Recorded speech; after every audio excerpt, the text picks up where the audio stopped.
तो यहाँ कोई आंदोलन अगर करेगा और सरकार सुनवाई नहीं करेगी तो आंदोलनकारियों के हाथ में और क्या विकल्प बचता है?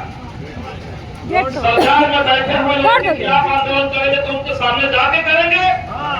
इसीलिए इसको ईगो का सवाल मत बनाइए, ये हमने अपर मुख्य सचिव से कह दिया। लेकिन बड़ी बात नहीं, लोकतंत्र का तकाजा यही है। हम अगर जनप्रतिनिधि हैं, हमारे इलाके के लोग अगर खुश नहीं रहेंगे तो हमारे खिलाफ आंदोलन नहीं करेंगे तो किसके खिलाफ करेंगे? इसलिए इसको ईगो का सवाल मत बनाया जाए और इमीडिएट एक एक करके आवेदन के नाम पर नहीं बल्कि एक साथ विभाग की तरफ से सर्कुलर जारी करके एक झटके में जितने लोग बर्खास्त है सबको वापस देने का ये हमने मांग किया।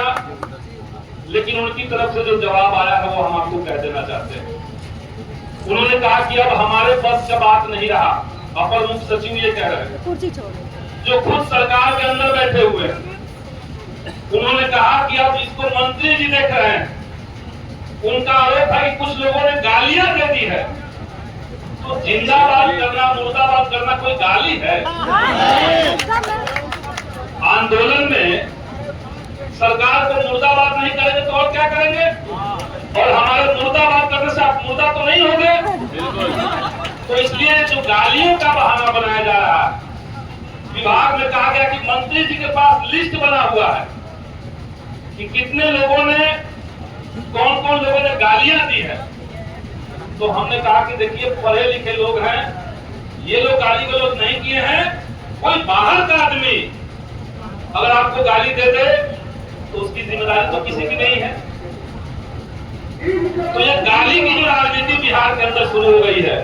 पहले मोदी जी ने कहा कि हमारे माँ को गाली दे दिया गया, अब यहाँ सरकार में लोग कह रहे हैं कि हमारे लोगों को गाली दे दिया गया। तो असल मुद्दों से ध्यान भटकाने के लिए ये गालियों का खेल चल रहा है। बहरहाल उन्होंने कहा है कि अभी माननीय मंत्री जी जो हैं वो मोदी जी की अगुवाई करने के लिए पूर्णिया गए हुए हैं और उन्होंने कहा कि जब वो वहां से निकलेंगे तो अपर मुख्य सचिव उनसे बात करेंगे इस सिलसिले में और वो प्रयास करेंगे कि सबकी बर्खास्तगी एक बार किया जाए। इतना उन्होंने आश्वासन हम लोग को दिया।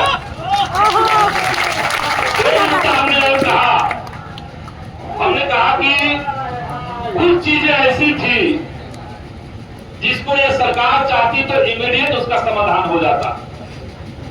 अगर सरकार चाहती तो सारे सर्वेक्षण कर्मियों को ESI कार्ड देना कोई बड़ी बात नहीं है। आप देश के कानून से बंधे हुए हैं, आपको देना ही था। आप अभी तक नहीं दिए ESI कार्ड। आपने PF में अपने तरीके से कोई फंड नहीं लगाया, ये तो आपको करना ही था। तो ESI का स्वास्थ्य सुविधाएं आपको मिले, PF में जितना पैसा आपका कटता है उतना सर्विस प्रोवाइडर के रूप में सरकार उसमें पैसा दे। ये बहुत इमीडिएट बात थी और इसका समाधान तत्काल संभव था, ये हमने वहां कहा। लेकिन अब मसला वही है कि जब तक सबकी बर्खास्तगी वापस नहीं होगी तब तक इस दिशा में कुछ और बात आगे बढ़ेगी नहीं। तो बर्खास्तगी के खिलाफ हम लोग प्रयास कर रहे हैं। वहां अपर मुख्य सचिव से मिलने से पहले हमने माननीय मंत्री जी को भी फोन किया, लेकिन जो स्वाभाविक है वही हुआ, उन्होंने फोन रिसीव नहीं किया। तो ESI PF वाला मामला और कोई बहाली अगर इस तरह की आती है उसमें से हर साल के हिसाब से 5 अंक देना ये सुनिश्चित किया जाए, ये पहले ही बिहार के कानून में है। तो सर्वेक्षण कर्मियों के लिए क्यों नहीं हो सकता, इसका तो कोई मतलब नहीं। तो ये कुछ मांगे जो है वो तत्काल पूरी हो सकती है, लेकिन हमारा फोकस है पहले इमीडिएट बर्खास्तगी का खत्म होना। टर्मिनेशन जो आपको कर दिया गया है उसको सरकार विड्रॉ करे, वापस ले, ये मांग हम लोग लेकर के संघर्ष करेंगे। और हमें लगता है कि बहुत जल्द इस मामले में जो दबाव हम लोग बना रहे हैं लगातार, सरकार को इसको सुनना पड़ेगा। वरना हमारा क्या है, युवाओं के पास क्या है, जो लोग इस आंदोलन में बैठे हैं उनके पास खोने के लिए क्या है? आपके पास खोने के लिए संविदा कर्मी का एक गुलामी का बेड़ी के अलावा और कुछ नहीं है। ये पूरा अपना हक और अधिकार यहाँ पर है। तो इसीलिए संघर्ष को जारी रखिए। आपके इस संघर्ष में हमारी पार्टी के राष्ट्रीय महासचिव कॉमरेड दीपंकर भट्टाचार्य जी लगातार उसको इस आंदोलन पर नजर बनाए हुए हैं और कई जगह पे हम लोग अप्रोच कर रहे हैं, लेकिन सत्ता जो है वो आज के समय में अहंकार का दूसरा नाम हो गया। तो उनको कह देना चाहते हैं कि अगर आप अहंकारी हैं तो बिहार के ये सारे नौजवान एकजुट होकर के आपके अहंकार को चूर चूर करना भी जानता है।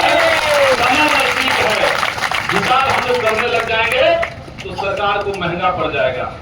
इसलिए उनकी बेहतरी इसी में है। हम लोग समय देकर के आए हैं, समय हम लोगों ने दे दिया है और हम चाहेंगे कि जल्द से जल्द उनका संज्ञान लिया जाए, बर्खास्तगी खत्म हो, फिर बाकी मुद्दों पर हम लोग अलग से बात करके उसमें से कुछ मुद्दे जो तत्काल होने लायक है उसको हम तत्काल करवाना चाहेंगे।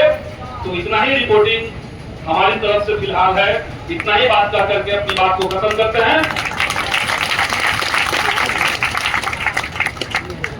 आज एक बात और वहां पे कहा गया, उन्होंने कहा कि इंडिविजुअली अपील तो बहुत लोग कर रहे हैं, अभी तक 1000 था, 1700 के आसपास उनके पास व्यक्तिगत जो है वो चला गया है अपील।